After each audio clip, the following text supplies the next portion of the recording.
நுகர்வோர் பாதுகாப்பு சட்டம் 1986ஆம் ஆண்டு இயற்றப்பட்டது. நான் எதை பற்றி பேசியிருக்கேன்னா கோப்ரா, அதாவது கன்சியூமர் ப்ரொடெக்ஷன் ஆக்ட். தற்போதைக்கு இந்த 1986ஆம் ஆண்டு சட்டத்தை மாற்றி அமைச்சிருக்காங்க 2019ஆம் ஆண்டில். அதாவது மாற்றி அமைச்சிருக்காங்க அப்படின்னா 1986ஆம் ஆண்டு சட்டமே செல்லாது. புதிதாக இப்போ இந்த 2019ஆம் ஆண்டு சட்டம் நடைமுறைக்கு வந்திருக்கு. இனிமேல் 2019ஆம் ஆண்டு சட்டத்தில் என்ன இருக்கோ அதுதான் நடைமுறைப்படுத்தப்படும். அதாவது ஏற்கனவே உள்ள சட்டத்தை சட்ட திருத்தம் பண்ணியிருக்காங்க அப்படின்னா அந்த ஆண்டு தான் அடிப்படையாக இருக்கும். அதை வச்சுக்கிட்டு திருத்தம் மட்டும் இந்த ஆண்டில் பண்ணியிருக்காங்க. இத்தனாவது திருத்தம்னு நம்ம படிச்சிருப்போம். அப்போ அந்த சட்டம் அப்படின்ற ஆண்டு மாறாது. திருத்தம் பண்ணது அப்படின்னா எத்தனாவது திருத்தம் இல்லை எந்த ஆண்டு அப்படின்னு படிப்போம்.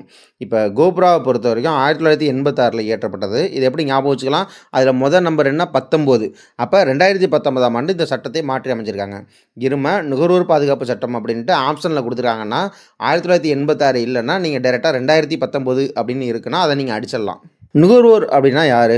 ஒரு பொருளை வாங்குறவங்க இல்லைனா ஒரு சேவையை பெறுறவங்க. ஒரு பொருளை நேரடியாக வாங்கலாம் இல்லைனா ஆன்லைனில் வாங்கலாம். ஒரு சேவையை நேரடியாக வாங்கலாம் இல்லைனா ஆன்லைனில் வாங்கலாம்.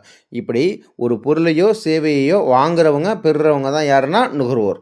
நுகர்வோர் பாதுகாப்பு சட்டம் 2019 இந்திய பாராளுமன்றத்தால் இயற்றப்பட்ட ஒரு சட்டம். 1986ஆம் ஆண்டு சட்டத்தினை நீக்கம் செய்து அதற்கு மாற்றாக இயற்றப்பட்டது. இந்த சட்டத்திற்கு ஒப்புதல் அளித்து கையெழுத்திட்ட குடியரசுத் தலைவர் ராம்நாத் கோவிந்த் அவர்கள். இந்த சட்டம் நடைமுறைக்கு வந்த நாள் ஜூலை 20, 2020.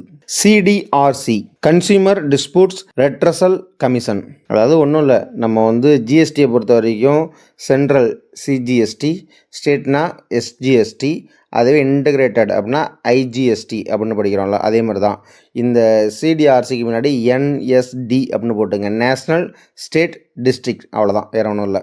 ஏன்னா நுகர்வோர் குறைதீர்ப்பு ஆணையம் எத்தனை அடுக்குகளை கொண்டது அப்படின்னு சொல்லிட்டு ஏற்கனவே போட்டித் தேர்வில் கொஸ்டின் கேட்டிருக்காங்க. 3 அடுக்குகளை கொண்டது. மாவட்ட அளவில், மாநில அளவில், தேசிய அளவில். நுகர்வோர் குறைதீர் ஆணையம் அப்படின்றது கொடுக்கலாம். அப்படி இல்லைன்னா நுகர்வோர் தகராறு தீர்வு ஆணையம் அப்படின்னாலும் ஒன்று தான், அதை ஞாபகத்தில் வச்சுங்க. நுகர்வோர் குறைதீர் ஆணையத்தை பொறுத்த வரைக்கும் அதிகார வரம்பில் 3 அடுக்குலையும் தொகை, அதாவது மதிப்பளவில் விசாரணைகளை மேற்கொள்ளலாம்.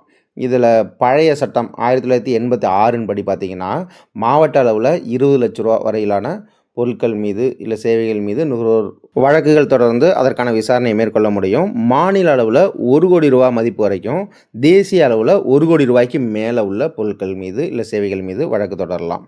எப்படி நீதிமன்றங்களில் வழக்குகளோ அதே மாதிரி தான் மாவட்ட அளவிலிருந்து மேல்முறையீடு நம்ம மாநில அளவில் போக முடியும். மாநில அளவிலிருந்து மேல்முறையீடு தேசிய அளவில் கொண்டு போக முடியும் இந்த வழக்குகளை. சரி, 2019ஆம் ஆண்டு நுகர்வோர் பாதுகாப்பு சட்டத்தின்படி, அதாவது ஜூலை 20, 2020 அன்று நடைமுறைக்கு வந்தது. அதன்படி இந்த 3 அடுக்குகளையும் எவ்வளோ மதிப்பு கொடுத்துருக்காங்க அப்படின்றதையும் தெரிஞ்சுங்க. மாவட்ட அளவில் 1 கோடி ரூபாய்க்கு மிகாமல், அதுவே மாநில அளவில் 10 கோடி ரூபாய்க்கு மிகாமல், அதுவே தேசிய அளவில் 10 கோடி ரூபாய்க்கு மேல். நுகர்வோர் பாதுகாப்பு தொடர்பான ஹெல்ப்லைன் நம்பர்ஸ் என்னென்ன இருக்குன்றது நீங்கள் தெரிஞ்சிருக்கணும்.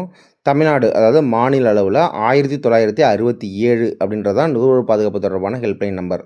இது பிடிஎஸ்க்கும் இதுதான், அதாவது பொது விநியோக முறை அப்படின்னு சொல்லுவாங்கள்ல, பப்ளிக் டிஸ்ட்ரிபியூஷன் சிஸ்டம். அதுவே தேசிய அளவில் நுகர்வோர் பாதுகாப்புக்கான ஹெல்ப்லைன் நம்பர் 1915. நுகர்வோர் இயக்கத்தின் தந்தை ரால்ஃப் நாடார். உலக நுகர்வோர் தினம் மார்ச் 15 அன்று கொண்டாடுறோம். தேசிய நுகர்வோர் தினம் டிசம்பர் 24 அன்றைக்கு கொண்டாடுறோம்.